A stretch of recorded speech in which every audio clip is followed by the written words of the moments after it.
আমরা ভগবানকে সাক্ষাৎ দর্শন করতে পারি না, কিন্তু নামময় স্বরূপ আমার শ্রী গুরুদেবকে কিন্তু আমরা সদা সর্বক্ষণ দর্শন করতে পারি। প্রেম ছে বলো, বলো শ্রী গুরু মহারাজ কি।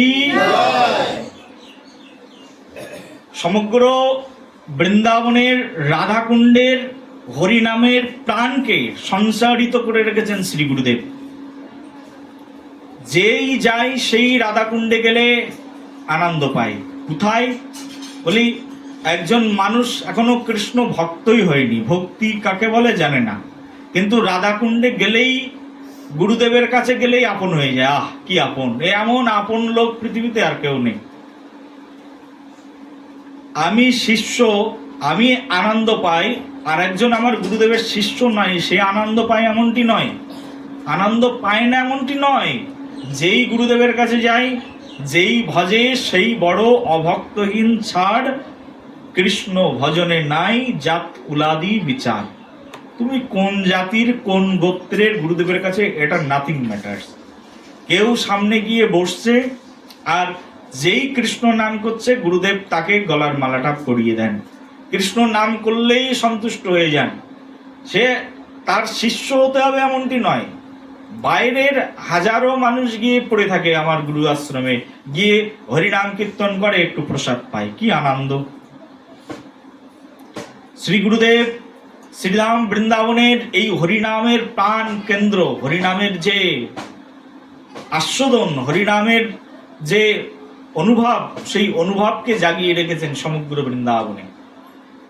হরিনাম, এইরকম হরিনাম শুনতে আর কোথাও পাওয়া যাবে না শ্রী গুরুদেবের আশ্রমে ছাড়া। শ্রী গুরুদেব রাধাকুণ্ডের আশেপাশে অনেকগুলো ছোট ছোট কুটির নির্মাণ করে রেখেছেন।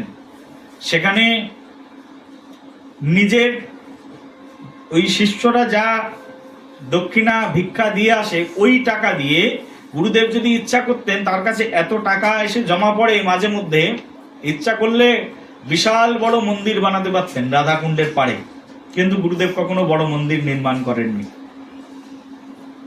টাকা দিয়ে কি করেছেন? গুরুদেবের কাছে যে এত অর্থবিত্ত আসে, কি করেন? গুরুদেব হরিনাম মণ্ডল বসিয়ে রেখেছেন। প্রত্যেক বাড়িতে বাড়িতে কীর্তন হচ্ছে, প্রত্যেক শিষ্যর বাড়ির মধ্যে কীর্তন হচ্ছে, আশ্রমে আশ্রমে কীর্তন হচ্ছে। যারা এসে কীর্তন করে, গুরুদেব তাদের হাতে কিছু দক্ষিণা দিয়ে দেয়।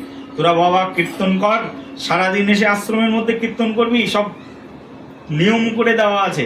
সারা দিন এসে কীর্তন করতে থাকবে, হরিনাম কীর্তন করবে। আশ্রমে আশ্রমে কীর্তন মণ্ডল বসিয়ে রেখেছেন। শ্রী গুরুদেব তাদেরকে অর্থবিত্ত দিয়ে রেখে দিয়েছেন, তোরা বসে বসে শুধু কীর্তনই করবি।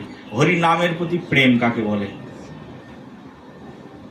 নামকে কিভাবে তিনি সমগ্র ব্রজমণ্ডলের মধ্যে ছড়িয়েছেন।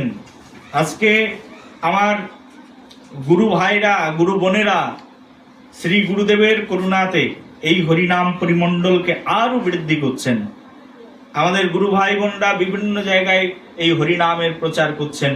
শ্রী গুরুদেব আমাকেও কৃপা করেছেন হরিনামের প্রচার করবার জন্য, বলেছেন আমিও চেষ্টা করছি হরিনামের প্রচার করবার জন্য।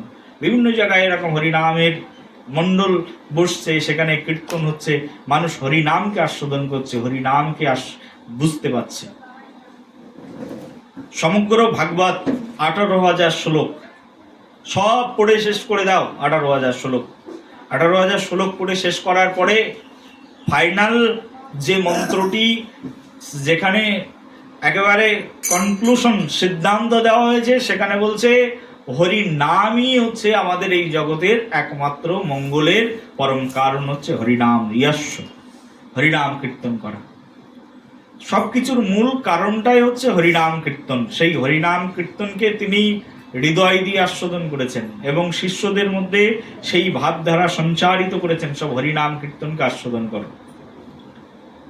ভক্তরা সবাই এক জায়গায় বসে খোল করতাল বাজিয়ে হরিনাম কীর্তন শুরু করে দেন।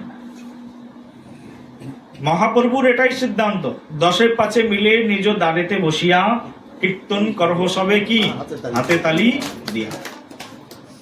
স্বয়ং শ্রীমান মহাপ্রভু গৌর সুন্দরের এটাই ইচ্ছা। কেমন গৌরগত প্রাণ, কেমন মহাপ্রভুর বাণীকে হৃদয়ে ধারণ, চিন্তা করতে পারেন? গৌরগত প্রাণ না হলে এরকম হয়? মহাপ্রভু বলছেন 10 পাঁচে মিলে নিজ দ্বারেতে বসিয়া কীর্তন করহ সবে হাতে তালি দিয়া।